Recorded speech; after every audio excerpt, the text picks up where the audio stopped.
네, 오늘은 돈 없어도 결혼할 수 있다. 돈 없어도 결혼할 수 있다라는 제목으로 하나님 말씀 증거하도록 하겠습니다. 우리가 영광이 중요하다 그랬죠. 모세가 하나님 앞에 필요한 게 뭐냐 그럴 때 주님의 영광을 보여주십시오 그랬다는 것입니다. Show your glory. Show your glory. 영광을 보는 게 왜 중요하냐. 영광을 한번 본 사람은요, 그 영광 때문에 미칩니다. 그 영광 때문에 길이 열린다는 것입니다. 우리나라도 그런 것 같아요. 지난 주간에 우리가 일본을 물리치고 올림픽에서 뭐 동메달을 땄죠, 축구가. 그 왜 그랬을까? 그 2002년 월드컵 때 그걸 바라본 10대 청소년들이 있었기 때문에 그렇습니다. 그 2002년 월드컵 키즈라 그러잖아요. 기성용이 그때 12살이었어요. 그거 보고 나도 저렇게 돼야지 해서 지금 22살 기성용이 된 거고, 그때 13살짜리가 구자철입니다. 눈 동그랗게 뜨고 막 항의하는 애 있었죠. 그때 나도 눈 동그랗게 뜨고 항의해야지. 그게 구자철이에요. 그러니까 영광을 본 거죠. 월드컵에 4강까지 올라가는 영광을 본 거죠. 그러니까 사실 4강은 아무것도 아니다라는 느낌을 받잖아요. 이제 10년 내로 제가 볼 때 뭐 월드컵이 됐던 올림픽이 됐던 금메달도 딸 수 있을 것 같아요. 왜냐? 4강도 해봤고 3등도 해봤고 이제 남은 건 뭐 금메달이죠. 이번에 뭐 우승했던 팀이 멕시코인데 우리하고 비겼잖아요. 할만했던 팀이잖아요. 그렇죠. 브라질하고 할 때 페널티킥 2개만 줬으면 우리가 3대0으로 졌겠어요? 2대1로 이겼을지도 모르잖아요. 그죠? 이제는 아무것도 아닌 것 같아. 실력이 비슷비슷해가지고. 영광을 본 것과 안 본 건 다르죠. 전 지금도 기억나는 게 1998년도에 그 US 오픈인가요? 그 박세리가 물속에 들어가서 양말 벗고 친 거 있죠. 그거 쳐다보던 많은 여자아이들. LPGA 가가지고 지금 뭐 다 뛰는 거 아니에요? 그 뚱뚱한 여자의 신지혜, 뭐, 그 다음에 또 오지영, 뭐, 누구죠? 또 그 다음에 뭐 지은이? 이런 사람들 나이를 보건데 그때 10대였어요. 그때 박세리가 하는 걸 바라보고, 나도 공부가 안 되니까 골프나 치자. 그래서 미국 유학 가가지고 다 날리고 그러잖아요. 그러니까 영광을 본 것과 안 본 것은 그렇게 다르다는 것입니다.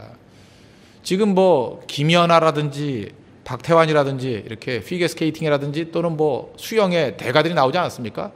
그거 바라보고 이제 10년 이후에 분명히 김연아 퀴즈가 나올 거고요. 박태환 퀴즈가 나올 거예요. 무슨 얘기입니까? 실제로 살아보지 못했다 할지라도 남들이 하는 것을 이렇게 바라보고 또 실제로 하지 못했다 할지라도 어떤 이론적인 것을 이렇게 들어보고 영광 가운데 한번 그림을 그려보면 그것이 실질적인 자기 삶 가운데 도움이 된다는 것입니다. 그래서 오늘 이 설교 시간은 그런 거예요. 그림 한번 그려보는 거예요. 모델링 한번 해보는 겁니다. 어떻게 살아야 될 것인가. 뭐 여기서 정답이 있다고 생각할 수도 있지만 그죠? 또 아닐 수도 있어요. 자극만 돼도 저는 큰 의미가 있다고 생각을 합니다. 인생에는 3가지 근본적인 그 뿌리가 있는데 첫째는 하나님 경외하는 거예요. 잠언 1장 7절 보니까 여호와를 경외하는 것이 지식의 근본이오늘 그러잖아요. 하나님 경외하는 거. 말씀이죠. 말씀 붙드는 거. 또 하나는 하나님 앞에서 자기 자신의 인생의 계획을 세우는 겁니다. 잠언 16장 9절 보니까 사람이 마음으로 자기의 길을 계획할지라도 그의 걸음을 인도하시는 이는 여호와시니라. 여호와 하나님께서 인도하시지만 우리가 해야 될 게 뭐예요? 플랜을 짜야 된다는 거예요. 그게 중요하다. 그래서 3번째 중요한 것은 뭐냐? 우리의 마음, 속사람이 무너지면 안 된다는 것입니다. 낙심과 절망은 금물이다. 고린도서 7장 6절 보니까 그러나 낙심한 자들을 위로하시는 하나님이 디도가 오므로 우리를 위로하셨으니. 심지어 사도 바울조차도 낙심했다라는 것입니다. 그런데 낙심한 상태에 머물러 있으면 안 된다는 거죠. 하나님의 일을 하는 사람이 낙심한 상태에 머물러 있으면 되겠습니까? 그래서 하나님을 향해서 이렇게 얘기하는 거예요. 낙심한 자들을 위로하시는 하나님이 어떤 하나님이요? 자기가 체험했다는 거예요. 낙심한 상태였지만 하나님께 나아갔더니 하나님이 낙심으로부터 우리를 건져주시더라. 그래서 디도가 오므로 말미암아 우리가 위로를 받았다. 내가 낙심한 상태에서 기도했더니 하나님이 위로해 주시기 위해서 디도를 보내주셨다. 그런 얘기죠. 그래서 낙심의 상태로 머물러 있는 게 아니라는 것입니다. 그래서 인생은 3가지만 잘 되면 돼요. 하나님 잘 경외하고 인생에 대한 플랜을 잘 짜고 그 다음에 결코 마음의 상태를 낙심의 상태로 놔두지 않는 거. 이게 중요하다는 것입니다. 그런데 여러 가지 낙심의 문제들이 있는데 저는 목사니까 일종의 영적 코칭 아닙니까? 코치 아니에요? 이 코치를 해주는데 뭐 영적인 부분에 있어서는 뭐 코치가 될 것 같아요. 다 되고 상담도 되고 예배도 되고 다 하는데 이건 물질적인 부분에 경제적인 문제에 있어서 이거 손댈 길이 없는 거예요. 뭐 어떻게 할지도 모르겠고.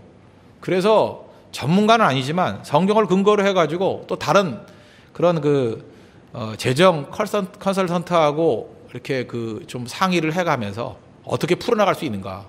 그래서 어떤 대상을 하나 놓고 한번 풀어가려고 합니다. 그 남자는 나이가 32살이에요. 그리고 월급이 여러분 그 최하로 생각했다고 생각하니까 뭐 여러분들을 보다 뭐 못할 가능성이 더 커요.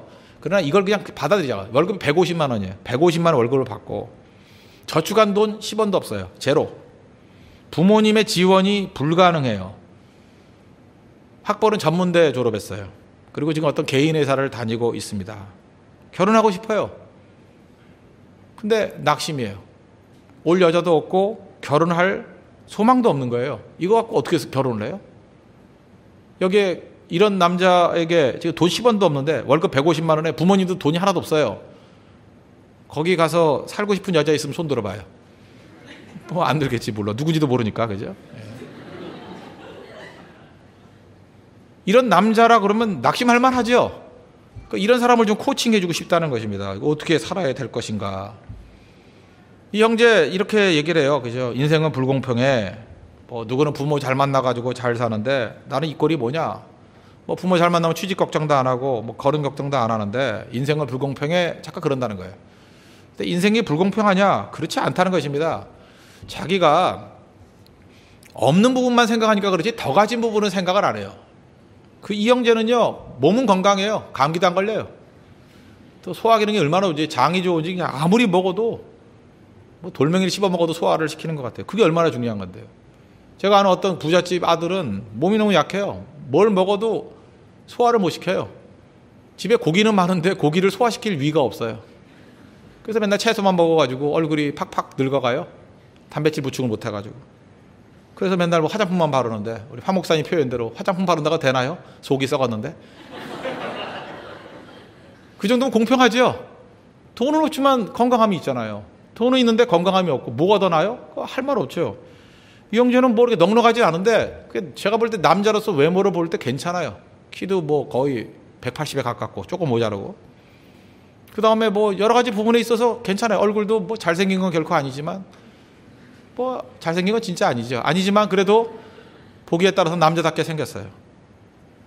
그러니까 이런 여러 가지 부분을 놓고 볼 때 이걸 불공평하다고만 말할 수는 없잖아요. 하다못해 그 온몸이 마비가 됐던 그 시인 계시죠? 그 송명희 시인.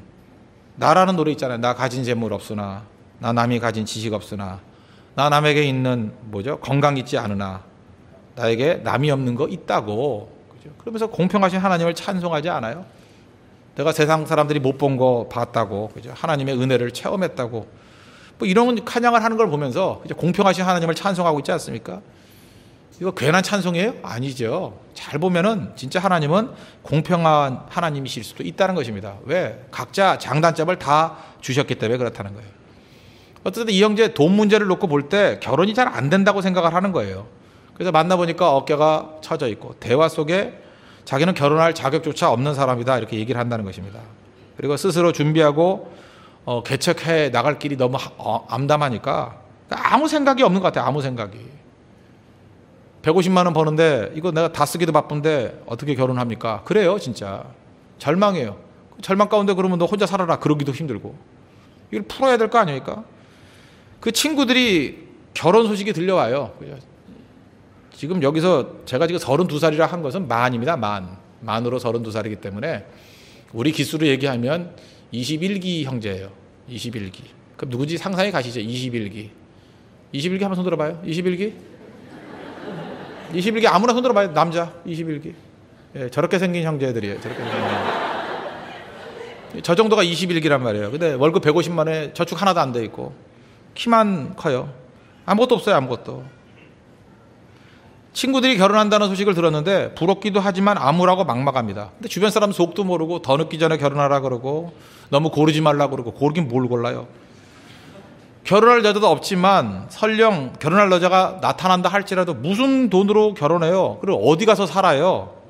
부모님 도와줄 입장도 못 되고 통장에 돈이 없다니까 하나도. 그러면 죽어야 됩니까? 아니죠. 제일 중요한 건 뭐냐면 돈보다도 더 큰 문제는 자기 자신의 문제라는 것입니다. 희망이 필요해요. 희망이.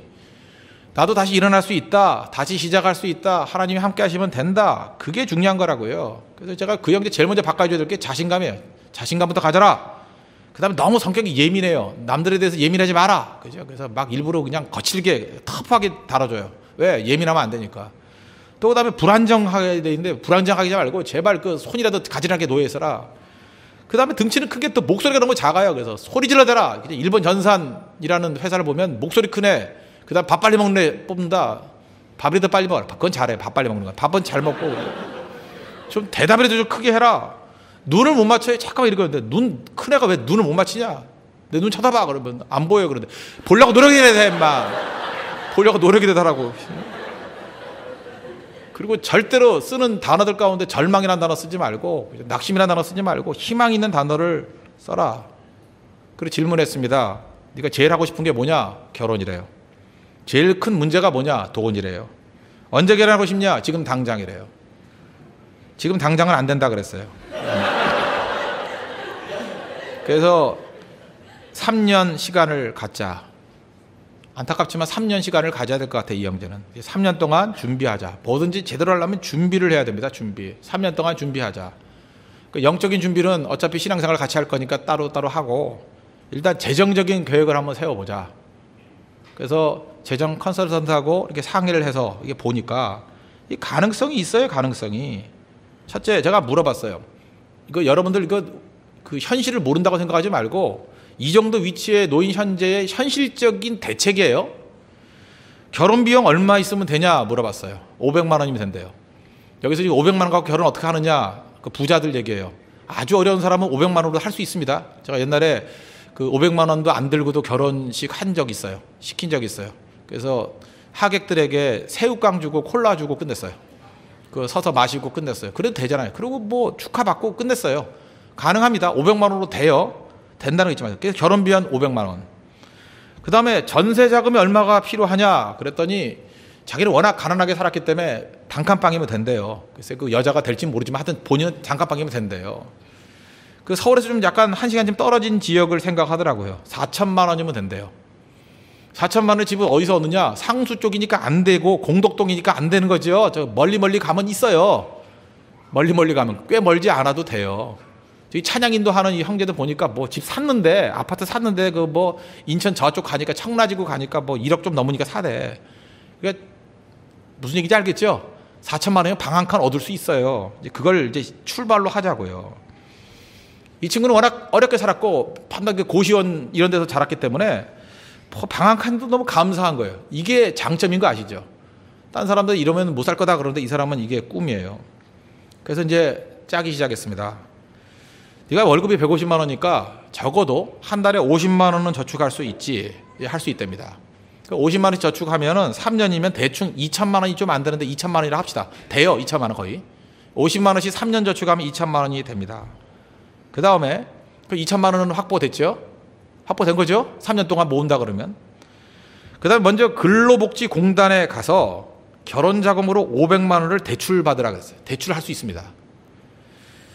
최대 700만 원까지 대출이 되는데 월 평균 170만 원 이하인 근로자는 대출이 가능해요. 그래서 1년 거치, 1년 동안에는 안 갚아도 되고 3년 균등 분할 상환이 가능해요. 이자가 얼마냐? 3.4%. 알아본 겁니다. 정확해요. 3.4%예요. 그러니까 이제 이자 또 낸다 그러니까 이제 인상을 쓰는 거죠. 한 달에 이자가 얼마냐? 500만 원 대출 받아가지고 이자가 15,000원이에요. 1년 내내 다 합쳐봐야 18만 5천 원. 커피만 비싼 거 안 마셔도 돼요. 스타벅스 가서 안 마시면 돼요. 이디야 가서 마시면 돼요. 그러면 이거 모을 수 있어요. 그죠? 한 달에 15,000원이에요. 가능해요, 그거. 괜히 잘난 척 해가지고 뭐 그냥 그 밑에 있는데 이런 데나 뭐 스타벅스나 이런 데 가면 좀 비싸지만 이디야 가든지 그것도 아니면 뭐 우리 집 동네에 뭐 2,000원짜리 있대. 1,500원짜리 있고. 그렇게 마시면 돼요. 그러면 이제 결혼 자금 준비 끝났죠? 대출로 끝내는 거예요. 15,000원씩 내면 되니까. 전세 자금 4천만 원이었는데 2천만 원은 50만 원씩 모으면 되는 거죠. 그죠? 이 2천만 원 모았다고 생각하고 그 다음에 근로자 전세 자금 대출 이런 게 있어요. 보니까 연 4.5%에 얻을 수 있어요. 이 형제의 케이스라 그러면. 이자가 무섭다고 생각하죠. 4.5%로 2천만 원을 내면 얼마가 나오냐? 월 7만 5천 원 정도의 이자를 물면 됩니다. 1년 다 합쳐봐야 90만 원이에요. 그러면은 500만 원 이자까지 합쳐가지고 월 이자가 9만 원이에요. 150만 원 버는 사람 9만 원 이자 낼만 하죠. 이건 감당할 수 있는 이자예요. 그럼 준비 다 끝났네 그랬어요. 드디어 이 형제가 미소를 짓기 시작하네요. 그렇잖아요. 자기가 원하는 결혼 자금 500만 원하고 4천만 원 되잖아요. 3년 안에. 별 문제 없이 해결되더라는 거예요. 그 다음 한 걸음 더 나아갔습니다. 이제 희망을 줘야 되니까. 거기까지 희망이고. 그렇다고 네가 100만 원을 다 쓰면 안 되지 않겠느냐. 좀 더 저축을 하자. 그죠? 그래서 50만 원 더 저축을 할 수 있는 걸 생각해 봤어요. 30만 원은 펀드에 들고 20만 원은 적금에 들자. 그죠?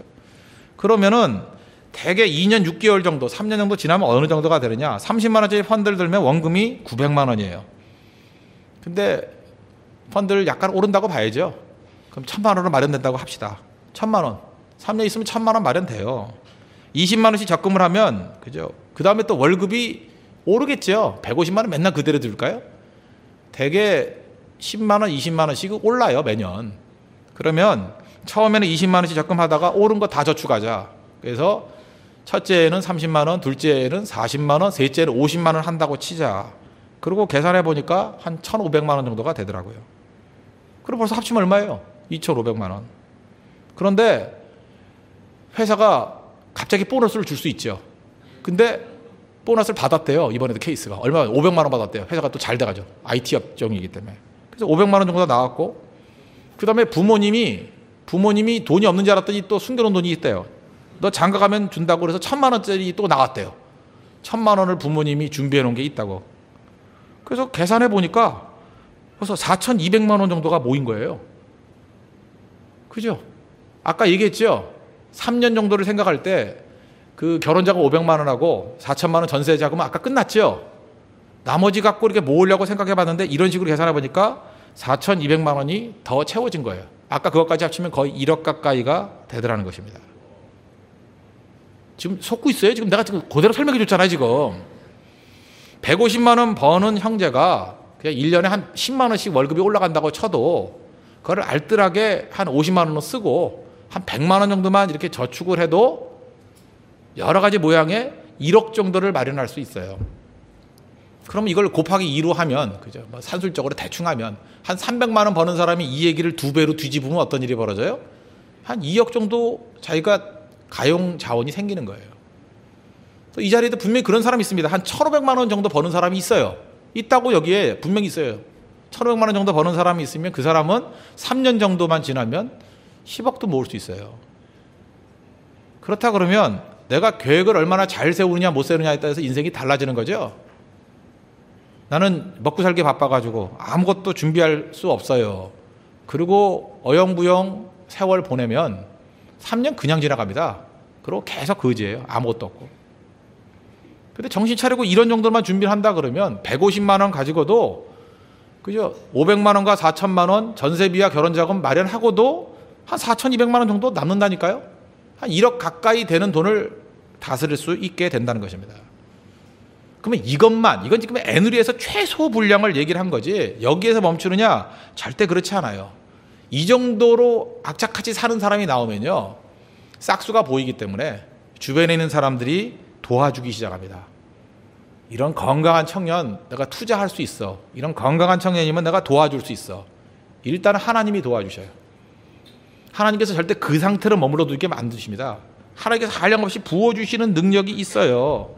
신명기 28장에 보면 그 축복이 쭉 나오잖아요. 8절에 보니까 내 창고와 내 손으로 하는 모든 일에 복을 내리시고, 하나님이 복 주기 시작하면 이게 10배도 될 수 있고 20배도 될 수 있어요. 그거 지금 생각하지 말자고요. 그러니까 하나님께서 그래도 알게 모르게 주시는 복이 있다고요. 제 경험에 의하면 자기가 이렇게 계산해서 나오는 게 1억 정도 된다 그러면 되게 하나님이 복 주시면 2, 3억도 돼요. 보통 많이 부어주시면 10억도 되고. 진짜 그래요. 근데 이것이 가능한 사람에게만 부어주시는 것 같아요. 정신이거든요, 정신. 그리고 주변에 있는 사람들이 돕기 시작합니다. 부모님도 아까 1,000만 원 내놨다 그러죠. 근데 그런 연약한 부모님도 계시지만 아들이 하도 정신을 못 차리니까, 이 녀석이 지금 만 32살이 될 때까지 돈만 주면 맨날 쓰고 다니고 저축도 하나도 못하고 하니까 맨날 없다 그러는 거예요. 부모님의 지갑은 이상한 신기한 지갑이에요. 철이 들면 돈이 막 쏟아져 나와요. 그죠? 너 이 정도로 철든다 그러면 내가 사실은 숨겨놓은 돈이 1억이 있는데 이거 보태 써라. 그럴 수도 있다니까요. 좀 믿으라고. 부모님이 그냥 괜히 그런 게 아니에요. 부모님이 그 자녀를 생각하는 마음 때문에 나중을 위해서 예비해 둔 거지. 정신 차리고 있는 자녀라 그러면 분명히 지원해 줄 수 있는 게 우리가 생각하는 것 말고도 더 많이 있다라니까, 더 많이. 그리고 하나님도 그렇잖아요. 지극히 작은 일에 충성할 때 보다 큰 것을 맡긴다 그랬잖아요. 마태복음 25장 21절에 달란트 비유, 5달란트 맡긴 자에게 뭐라 그랬어요? 충성된 종아, 내가 적은 일에 충성하였음에 내가 많은 것을 내게 맡기리니 내 주인의 즐거움에 참여할지어다. 하나님이 돕고요, 부모님이 돕고, 또 이렇게 될 만한 사람은요, 정부가 도와줘요. 진짜 그렇습니다. 아무런 대책 없는 사람은 정부가 안 도와줘요. 그런데 이렇게 살고자 하는 사람에게는요, 정부에서 지원해주는 프로그램이 굉장히 많아요. 근데 이런 근거가 있어야 돼요. 이렇게 저축한 근거가 있어야 되고, 이렇게 살고자 하는 근거가 있어야 돼. 그럼 밀어줘요. 그러면 혼자 발버둥 치는 거와 달리 하나님의 축복이 있고, 부모님의 지원이 있고, 정부의 지원이 있고, 또 주변에 이렇게 생명이 역사하게 되면요, 또 잠깐만 돈도 모여들고 사람도 모여들고 잠깐만 모여들어요. 풀리기 시작하죠. 재정 푸는 거 이렇게 풀어야 된다고 생각을 합니다. 우리 홍대 세교회 성도들 지금 얘기할 때 뭐 150만 원 그러면 제가 볼 때 뭐 가장 그 바닥 쪽에 한 사람이라고 생각할 겁니다. 뭐 그거보다는 더 버는 사람이 많겠죠. 훨씬 더. 제가 지금 최악의 조건을 놓고 생각을 해봤습니다. 가능하죠. 그렇다고 하면 하나님 앞에서 우리가 계획 세우고 다시금 시작하는 거, 이거 필요하다는 것입니다. 그럼 구체적으로 어떻게 해야 될 것인가? 첫째, 기록해야 됩니다. 기록. 그죠? 기록을 해야 돼요. 자기 돈 쓰는 거를 다 기록해야 돼요. 저도 목회하면서 기록할 때 인사이트가 생기더라고요. 기록해 놓으면요, 어디에 초점을 맞춰야 되고 어떤 성도가 어떻게 되는지. 저는 요즘에 그 노트북 잘 안 써요. 이렇게 펜으로, 볼펜으로 이렇게 다 손으로 쓰니까 전 다시 그 아날로그로 돌아간 것 같아요. 이 손으로 쓰는 거에 대한 그 영감 같은 게 있더라고요. 성도들 놓고 기록하고 기도하고 그러다 보면 성도도 잘 알게 될 뿐만 아니라 그 가정도 살아나기 시작하고 이렇게 풍성함이 있더라고요.